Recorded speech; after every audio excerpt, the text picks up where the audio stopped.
In this short video, I will teach you how to publish your Flutter iOS app on Windows. It's super easy. This requires a CLI tool named Apollo. Installation instructions can be found in the description of this video. 3, 2, 1, 0.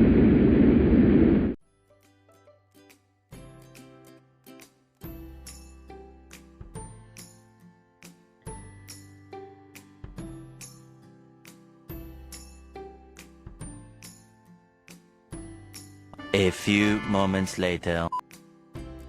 Congrats! Your build is now ready for publication. The last step is to publish it on the App Store. You can proceed to this final step by going to appstoreconnect.apple.com.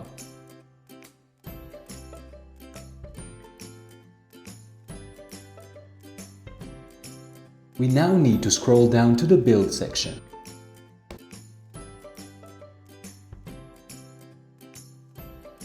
You just have to publish now.